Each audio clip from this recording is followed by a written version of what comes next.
Kwa baby Adom TV Badwam dwumadi no so esan wo ba so no kama fefe wo ha ono efri ideal Herbal na ene oni e ba bedi enkomo ti boatma Mr. ene eyi edro we se de ma fante do ma boatma ano no ma nya pomuden pa obapa mo akwa be mejo so se bibi aboko ideal Herbal fo bi aho obi aho ye nyame adom na ne yenye malaria dura eboa yen na esai malaria ne de na chese ya ho de nko a mame na se ene ebre ene akwanya ode mame na se nyina no ene se ideal Herbal center na me ba na me kenkan enioma bi wo hwe ma 2022 data ya World Health Organization de ba ye chese eba no malaria nyadewa cases a ye record ye obiase nyina no a oba Africa bibrem han ma ye de wo soro pa ye gina best 94% che say cases no mako eba no enipa ewu a Africa ewo mu 95% enipa malaria echiwom na ekumwom kwada de so de enna best 80% ne echire echire wo se oba ye fam hanom na malaria ewo ha pa na se malaria no ewo hanom na se obi enye bia edie na woso ye kwan be no beto ase malaria ye yade bia nyame anya wadom na ekanwa wanya golden Herbal fo enroi bia na chese eka wati kura enuti ideal Herbal na modi golden Herbal mixture aba na golden Herbal mixture no eno na etu malaria ase de meka ene se adre hu na simanim yi ye wo boatema ho esanso golden Herbal na se malaria atridi yade ya etumeti o wonim se de wo system na tie obi on ma ne hunya ye no fonofo bi ni ade na wa suspect wo say malaria ne de nim dia ba tutumi koto kit bi na so ko pharmacy ye be check am say say malaria nko ade a ento aduro bia kone koto golden Herbal mixture na ensa wo yade wonim de enti ama ni gi golden Herbal na meti yi me kasa efa ho ene say enro ni bebre ho ma ye nom edi tu malaria se wo benuma wie ne wasanti sika koto mo jedura no mafia na ye say ye ni nyina 2 in 1 amount say unum golden Herbal na etu malaria na se no na esan so esi moja na yade ne bo no ohwere no esan esi anan enti unum golden Herbal wie enkonkoto moja dro da bi eye golden Herbal mixture malaria adro tatashe ya wo de kanu a odwane de tie ne se unse bottle na esi hen wo hyase se wo no ma enam effectiveness se de ye adwumenti no unum no ba ku mi no beka so me ho atome mesrew koso a no madro ni nyina manisi ne hunu se yade ne malaria no wotu ase kora de afini padua ni ma enye se ekọ no kine bi aba tie de meka se eye golden Herbal mixture malaria dro ba kope ene ne Ghana obi agetum Africa ha de omo saka bia malaria no ye betumi atu ase na wenso no wono ma wo ho enkeka wo usa malaria no obu on ma so we de me allergic na dro we de me no ma me ho bekeka me saa golden Herbal mixture emma ahokeka onom na wonom ahoton ko a esanso afili umoja no ema wunya ahotom ema enom emema enom enti mesel so ma me bi papa bi unua bi wanya mfie dumie no ekonko ade a kai se eye golden Herbal mixture na malaria no wode besa na yade amame ma bi mimben wa bribia pharmacy shop bi ebe no bowra ho obenya golden Herbal mixture to na eno no mame wayaresa eno wa ho de ehiame na fie sanso e wo boatema Herbal mixture unse eba no emema agudie aware ebeye nige aware ebeye nika yade ba ko peno no ye de obo ade aye uyifi ma enye yie ema nige ma to ye bema na wo hwe na wagudie e wompam ekofom a ema ne hawo we no eya bibiduro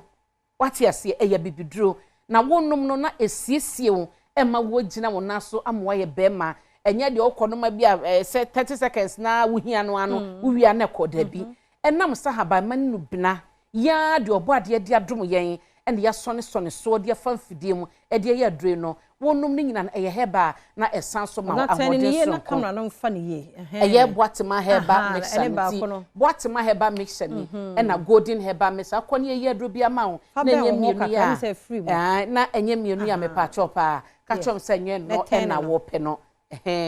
ka chom se nye no na wo pe no ye ne sa efama me pepepe na boatema Herbal mixture se wo yi se mema emama gina mo na so na wadi agro ye no a esanso boa enye emema nkwa na to da bi a wo magudie wompam ya na enkoyie oba bi won ma na tinka ko afia na ne mekenkan de Herbal so no nya 45 years na ne kunu no oba 39 na hyase no na esa na tinka no wo soro pa ase onyi no aba fam afina be ma ne de enso no ekosoro no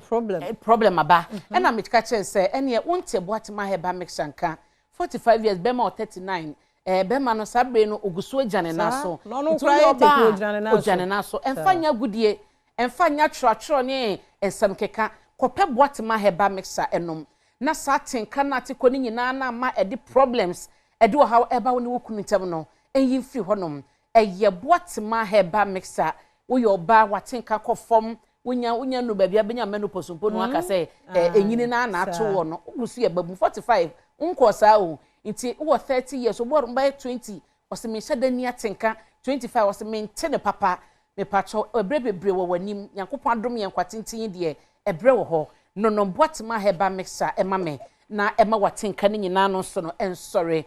se honam ya osisi yade nyina no Badwam Herbal mixture ema osa ahoto no abibia bomoden esawo nenam pharmacy chemical na wo de awram ewo eye Ideal Herbal ubenya enupa na wanom de ema watenka akosoro wo yoba be ma de mo gina wona so Ideal Herbal Center ewo ho ma wo ya dwene wo ho yenim hawa ye fam yenim sinto aye fam eba na apomuden ho a nti ye fam apomuden eni agro ma onsa enka bi ma no pai me kanfo ache malaria titiu manom ena madia danse na Badwam so de ene we no haye kwan wafia kofi ampadu so wie ne fa we ma no de wen Badwam da atenka wo fom na kofi ko se no nti me de be ma wo because me de ya na bibia no oba ne be ma de me pesa ni je wo mo ntem se we ma no ma boba ko awie te wo se me santo Badwam no abna wo do point afia wo se meje on wo se de etie no enti ni nyina no eyadupa ene ton ne ho adanse de wo krom no bi eka Badwam Herbal mixture ya Ideal Herbal Center ediaba ehefa na wo ya wo pebi ato se wo nkokọ be ko wusko bi pharmacy na Hillside Pharmacy muni ba bia wo dada na so wo dan so Chiniba Drug Store ho so okwa obenya bia to na ja wo de ahye wapomode ho asem amame okan si Accra ha sei na Badwam Herbal ene repair Herbal omunyina ewo bi Hello Herbal so ewo bi ewo kanesi importem ho takrade eye AA Mensa na Kofodua Gapsin Pharmacy na Beno Pharmacy ubenya bi ato ho na fia kobrekum so a ye wo Clement Herbal Center omo shops miensa ewo ho no nyina oma befa Golden Herbal na eye Badwam Herbal enroi bi edekọ ya esawo yade no ma onsanka bi brekum potamo nyina no obekọ Clement ho na malam ye mfichi he ya so no Honorable Drug Store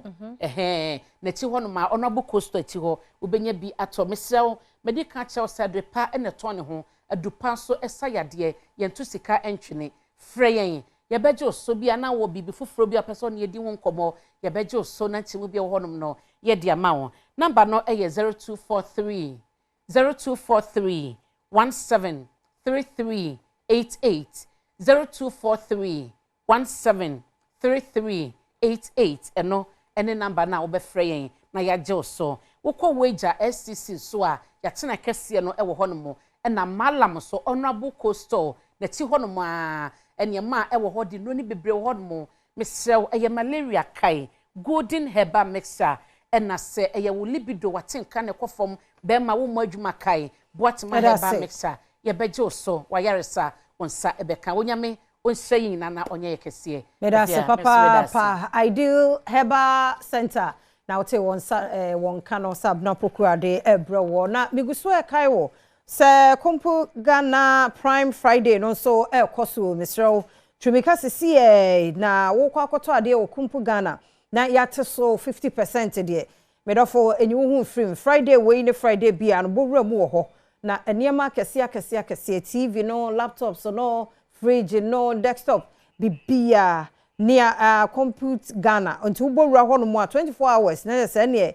woniema ye deliver nso de amount twimika sisi na wo so kokoje wo de wo ho branches bia compute Ghana ubowura mu a ubenya bi wo ho Friday we ene Friday na washa no so de amaye ba bia wo hu omo bia no wo pe bibia to ho akọ na wo to ade no kra nso no yesa etimi etape wo busa question ba ku mienu o paase no so ne asa chewa de de aka ho nti ayi tse de ade na wakoto na ya teso no wo be se nya ade wo mu nti asa wa nto hwe kra akosesa ne ma no free twimika sisi akọje wo de 0302 752020 0302752020 na one computer Ghana for edi enkomo aha na breba makwan na no pay enkomo ni nyina no ye de asie wa wudu awuda na bia no happy birthday enkomo awurade nkoso ante nanim enkyerɛ no onye okese kusi se obeye kese pa ye koma hene kwabna sante aye krado na